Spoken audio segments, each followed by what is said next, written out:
नमस्कार, मैं राजेंद्र बारसकर आप लोगों को सीपी के टाइप्स के बारे में बता रहा था।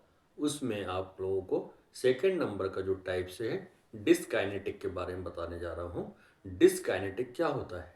डिस्काइनेटिक ये ऐसी सीपी का एक टाइप्स है जिसके अंदर ब्रेन में ऑक्सीजन की कमी के कारण, हाइपोक्सिया के कारण ब्रेन के सेल डैमेज हो जाते हैं या उसका प्रॉपर डेवलपमेंट नहीं होता है, तो उसके कारण ये होता है। या किसी भी कारण से ड्यूरिंग प्रेगनेंसी या प्रेगनेंसी के दौरान या डिलीवरी के समय में कोई भी इंजरी होती है तो जिसके कारण ब्रेन सेल डैमेज हो जाते हैं या उसका प्रॉपर डेवलपमेंट नहीं होता है, जिसके कारण की यह समस्याएं होती हैं। तो इसमें ये मेन रीज़न है कि ये डिसकाइनेटिक सीपी होने का कारण है। इसका क्या क्या इफेक्ट होता है? एक तो सबसे ज़्यादा ये होता है कि डिसकाइनेटिक में जो सीपी डिसकाइनेटिक सीपी वाले जो पर्सन होते हैं उनके इनवॉलंटरी मसल्स होते हैं जिनमें कंट्रोल नहीं होता है मसल्स के अंदर।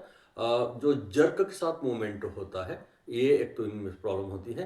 खाना खाने में या फूड खाना ईटिंग करने में उनको दिक्कतें होती हैं। ड्रूलिंग होती है, लार टपकती है उन लोगों की, गिरती है, ये भी एक समस्याएं होती हैं। इनको नींद में थोड़ी सी समस्याएं होती हैं। इमोशंस और टेंशन थोड़ा सा बढ़ जाता है इन लोगों का, तो ये एक प्रॉब्लम्स होती हैं।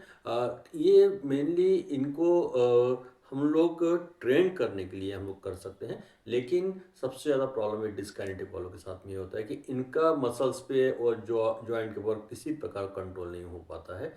तो ये इनमें सबसे ज़्यादा दिक्कत होती है, जिसके कारण ये इनकी बैलेंसिंग प्रॉब्लम होती है, कोऑर्डिनेशन प्रॉब्लम होती है। और जो पर्सनल्स स्किल्स होते हैं या एडीएल्स वगैरह, तो किसी या वोकेशनल कोई भी प्रकार की स्किल्स होती हैं, उनको करने में उनको थोड़ा सा परफेक्शन नहीं आता है। जर्क के साथ में उनका मसल स्टोन होता है, तो ये एक सबसे बड़ी दिक्कतें होती हैं।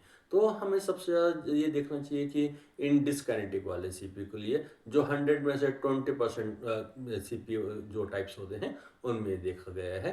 तो ये सबसे जनरल होता है कि जो देखने में आता है। तो हम लोगों को ये डिसकाइनेटिक सीपी वालों को सबसे ज़्यादा जो मसल्स की प्रॉब्लम है वो है। इनके क्या क्या हम कर किया जा सकता है, इनके साथ में हम कैसे इनको इम्प्रूव किया जा सकता है, कैसे इनमें सुधार किया जा सकता है, क्या इनके साथ ट्रीटमेंट किया जा सकता है। इनके साथ में बहुत ज़्यादा ऐसा कुछ ट्रीटमेंट नहीं है, लेकिन फिर भी मेडिकल प्रैक्टिशनर के द्वारा इनको कुछ सर्जरीज के कारण इनके मसल स्टोन के लिए या मूवमेंट्स के लिए, कॉन्टेक्चर्स के लिए जो होता है उनको रिलीज़ किया जा सकता, कॉन्टेक्ट जो होता है उसको रिलीज़ किया जा सकता है। लेकिन सबसे ज़्यादा इनका रोल होता है फिजियोथेरेपिस्ट का, सबसे बड़ा रोल होता है ऑक्यूपेशनल थेरेपिस्ट का रोल होता है, स्पीच थेरेपिस्ट का रोल होता है, साइकोलॉजिस्ट का रोल होता है, स्पेशल एजुकेटर्स का रोल होता है। ये मेजर रिहेबिलिटेशन प्रोफेशनल की रिक्वायरमेंट होती है, इनके लिए बहुत ज़्यादा ज़रूरत है। पीएनडो का भी बहुत बड़ा रोल होता है। ये हम सब इन लोगों के साथ में मिलकर इनके लिए इनके स्किल में डेवलप किया जा सकता है या इम्प्रूव लाया जा सकता है।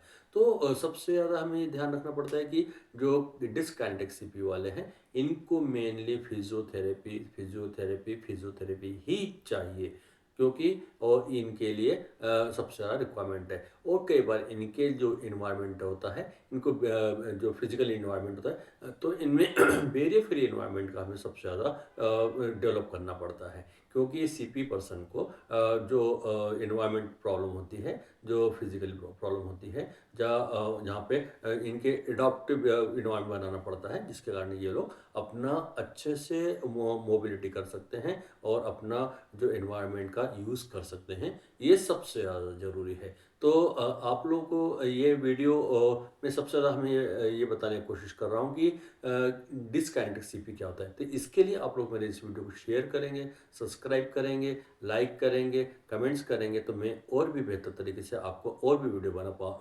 बता पाऊँगा। तो इसके लिए आप लोग को किसी प्रकार की कोई भी इंफॉर्मेशन चाहिए होती है तो आप मुझसे कमेंट्स कर सकते हैं, तो मैं आपको रिप्लाई जल्दी से जल्दी करूँगा, तो आप लोग इसको कर पाएंगे। तो जो डिसकाइनेटिक सीपी है ये सेकंड टाइप्स का सीपी है, जिसमें हम लोग इसको ज़्यादा से ज़्यादा इम्प्रूवमेंट करने का प्रयास करते हैं। और इनके लिए रिहेबिलिटेटिव प्रोफेशन की बहुत रिक्वायरमेंट है, स्पेशल बहुत ज़्यादा रिक्वायरमेंट होती है। और सबसे ज़्यादा फैमिली सपोर्ट, सोसाइटी का सपोर्ट हमें बहुत ज़्यादा ज़रूरी है, और जिसके कारण इन बच्चों में इम्प्रूवमेंट होने की बहुत ज़्यादा संभावनाएं होती हैं। बहुत बहुत धन्यवाद।